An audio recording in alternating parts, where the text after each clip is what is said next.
ఈరోజు నా anniversary special బెల్లం పరమాన్నం సూపర్గా చేస్తాను నేనైతే. బెల్లం పరమాన్నం ఫస్ట్ బియ్యము నానబెట్టుకొని బాగా ఉడికిన తర్వాత బెల్లం వేసుకొని నెయ్యి బాగా వేయాలన్నమాట. ఇందులో స్పెషల్ అదే. నెయ్యి ఎంత బాగా పడితే అంత బాగుంటుంది. లాస్ట్లో పాలు వేసుకొని దించేయడమే. ఇప్పుడు నేను 9th మంత్ ప్రెగ్నెంట్, మిషన్ కుడుతున్నాను. అండ్ మీకు ఆరోగ్యం బాగుంటే బాగా అన్ని పనులు చేసుకోవచ్చు. నాకు ఓపిక ఉన్నంత వరకు పని చేస్తాను అనమాట. అంటే ఎక్కువ పని చేయకూడదు, మళ్ళీ తక్కువ అని చేయకూడదు. మీకు ఓపిక ఉన్నంత వరకు పని చేసుకోండి. ఇది నా శ్రీమంతం బ్లౌజ్. లేస్ తీసుకొని వచ్చి నేను అటాచ్ చేసి కుడుతున్నాను అనమాట. అది నా ఓన్ ఐడియా. అండ్ శారీకి కూడా నేను లేస్ తెచ్చి కుచ్చులు కుట్టికోకుండా, కుచ్చులు కట్టిస్తే మనకి ఎక్కువ ఖర్చు అవుతుంది. అందుకనేసి శారీ లేస్ తీసుకొని వచ్చి కుచ్చులు బ్లౌజ్కి అటాచ్ చేసిన లేస్ నాకు 1 మీటర్ 80 రూపీస్ పడింది. అండ్ చీరకు కుచ్చులు లేస్ వచ్చేసి 150 రూపీస్ పడింది. చాలా బాగా నచ్చింది నాకు ఇది. కుట్టిన తర్వాత చూడండి ఇంకా చాలా బాగుంటుంది. అండ్ నేను కొంచెం డల్ ఉన్నాను ఈ వీడియోలో. ఆఫ్టర్నూన్ నాకు వామిటింగ్ అయిపోయిందనమాట. ఏం తినిండేదంతా కూడా వామిటింగ్ అయిపోయింది. నాకు కుర్చీలో కూర్చున్నాను అంటే మూమెంట్స్ ఎక్కువ వచ్చేస్తున్నాయి, బేబీ మూమెంట్స్. చాలా భయం వేస్తుంది నాకు. అసలు కుర్చీలో కూర్చోవాలంటేనే భయం వేస్తుంది అనమాట. అంత మూమెంట్స్ వచ్చేసి కడుపులో ఏం తిని ఉండేదంతా కానీ ఇంకా తిప్పినట్లు అయిపోయి వామిటింగ్ అయిపోతుంది. అందుకే కుర్చీలో కూర్చోవాలంటేనే భయం వేస్తుంది నాకు. అందుకే కింద కూర్చోవడం, కింద నుంచి లేవడం చేస్తున్నాను. అండ్ మనం సొంతం ఇంట్లో ఉన్నప్పుడు ఉండే హాయే వేరు. మనకి బాగున్నప్పుడు కానీ బాగాలేనప్పుడు కానీ, మనం బాగలేక పనుకున్నా కూడా మనకి ఇప్పుడు ఓనర్స్ అయితే కన్నా ఖచ్చితంగా రిస్ట్రిక్షన్స్ పెడతారు, నీట్గా పెట్టుకోవాలి అన్నీ బాగా అని. ఇప్పుడు మనం ఎలా ఉన్నా కూడా ఎవరు అడిగే వాళ్ళు ఉంటారు అనమాట. అందుకే ఎంతో కష్టపడి ఇష్టంగా ఈ ఇండ్లు అయితే కట్టుకున్నాము. ఇంకా పూర్తి అయితే ఈ ఇండ్లు అవ్వలేదు, కొంచెమే రెడీ అయ్యిందనమాట. లోపల మాత్రమే రెడీ చేసుకొని మేము వచ్చినాము. అండ్ ఇంకా చాలా వర్క్ అయితే ఉంది, ఇంటి పని. అండ్ ఇలా బాగాలేనప్పుడు నాకు ఎక్కువ అనిపిస్తుంది సొంతం ఇంట్లో ఉంటే ఎంత బాగుంటుంది అని. ఇది నా శ్రీమంతం కోసం నేను సెలెక్ట్ చేసుకున్న చీర. ఇది చీర కొంగు చూడండి ఎంత బాగుందో. ఇది కూడా మా మగ్గంలో నేసిన చీరే. ఇది ప్యూర్ పట్టు శారీ. మన మగ్గాలో చీరకి క్వాలిటీ విషయంలో కానీ ఏ విషయంలో కూడా పేరు పెట్టాల్సిన అవసరమే లేదు, అంత బాగుంటాయి శారీస్. అందుకే నా మగ్గంలో చీరని నేనే నా శ్రీమంతం కోసం తీసుకున్నాను. అది ప్యూర్ పట్టు శారీ. శారీస్ ఎప్పుడు కూడా అన్నీ ఒకటే రకంగా ఉంటాయి, మనం క్వాలిటీ మెయింటైన్ చేయాలన్నమాట. ఇది చీర నేసిన వాళ్ళ దగ్గరే క్వాలిటీ ఉంటుంది. అండ్ ఆ చీరని మనం ఎలా డిజైన్ చేసుకోవాలి అనేది అది మన చేతుల్లో ఉంటుంది. ఇప్పుడు కొంచెం ట్రెండింగ్లో ఉంది కదా శారీస్కి లేస్ పెట్టడం అనేది. లేస్ పెట్టి చూడండి, చాలా హైలైట్గా కనిపిస్తుంది శారీ లేస్ అండ్ కుచ్చులు చాలా ఇంపార్టెంట్. ఇప్పుడు బ్లౌజ్కి అరీ వర్క్ వేయించడము అండ్ శారీస్కి లేస్ పెట్టడం ఇదే పెద్ద ట్రెండ్ అయిపోయింది.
శారీ లేస్ కుట్టడం అయితే అయిపోయింది కదా కుచ్చులు. అండ్ మీకు ఇక్కడ ఒక డౌట్ ఉండొచ్చు, మిషన్ సౌండ్ ఎందుకు పెట్టలేదు అని. వెనకాల మిషన్ సౌండ్ కంటే మగ్గాల సౌండ్ ఎక్కువ వస్తుంది, అదైతే అసలు తట్టుకోలేరు మీరు, అందుకే సౌండ్ పెట్టలేదు నేను. ఇప్పుడు శారీస్ కుచ్చులు అయితే చూపిస్తాను నేను కుట్టినవి ఎలా ఉందో చూడండి. ఎంత బాగున్నాయంటే అంత బాగున్నాయి. అందరూ కూడా ఇట్లా ట్రై చేసుకోండి. బయట మనం వేరే వాళ్ళతో కుట్టిపిస్తే అది ఎక్కువ రేట్ పడుతుంది. ఇది రెడీమేడ్ మనం తెచ్చుకుంటాం కాబట్టి ఇది కొంచెం తక్కువ రేట్ ఉంటుంది.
ఇప్పటికే నా టైం అయితే అయిపోయింది. ఇంటికి వెళ్ళి ఇంట్లో పనులన్నీ చేసుకోవాలన్నమాట. ఈ చీర కూడా మనం కుట్టాలి.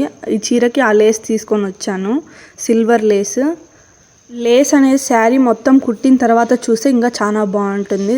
శారీ లుక్కే మారిపోతుంది అనమాట లేస్ కుడితే. అందుకే చెప్తున్నాను, శారీ లేస్ అనేవి ఇప్పుడు ట్రెండ్ అయ్యింది. అవి కంపల్సరీగా కుట్టుకోండి, చాలా బాగుంటుంది అనమాట. శారీ లుక్ అనేది మారిపోతుంది. ఈ లేస్ నేను మీషోలో ఆర్డర్ చేసుకున్నాను. నాకైతే తక్కువ రేట్లోనే దొరికింది. ఇది బయట అడిగితే ఎక్కువ రేట్ చెప్తున్నారనమాట. మొత్తం టౌన్ అంతా అయితే ఒక 2 షాప్స్లో ఏమో ఉంది, కానీ ఎక్కువ రేట్ చెప్తున్నారు. ఇది మీషోలో నేను ఆర్డర్ చేసుకున్నాను. ఈ లేస్ స్మెల్ వస్తున్నాయి. నేను 2-3 టైమ్స్ నేను కంఫర్ట్లో నానబెట్టి అద్దేసి నేను అట్లా చేశాను అనమాట. అప్పుడు కొంచెం తగ్గింది స్మెల్. నేను షాప్లోకి వెళ్ళి కూడా చూసినాను, అక్కడ కూడా అట్లనే స్మెల్ వస్తున్నాయి అనమాట. ఈ లేసే ఇంతేనా స్మెల్ వస్తాయి అని అనిపించింది. మా ఆయన కోసం శనగిత్తనాల పొడి రోట్లో నూరుతున్నాను. మా ఆయనకు శనగిత్తనాల పొడి ఇట్లా రోట్లో నూరితే ఉండే టేస్టే వేరు. బెండకాయ చట్నీ అండ్ శనగిత్తనాల పొడి ఒకటే రోట్లో నూరుతాను, సూపర్ ఉంటుంది టేస్ట్.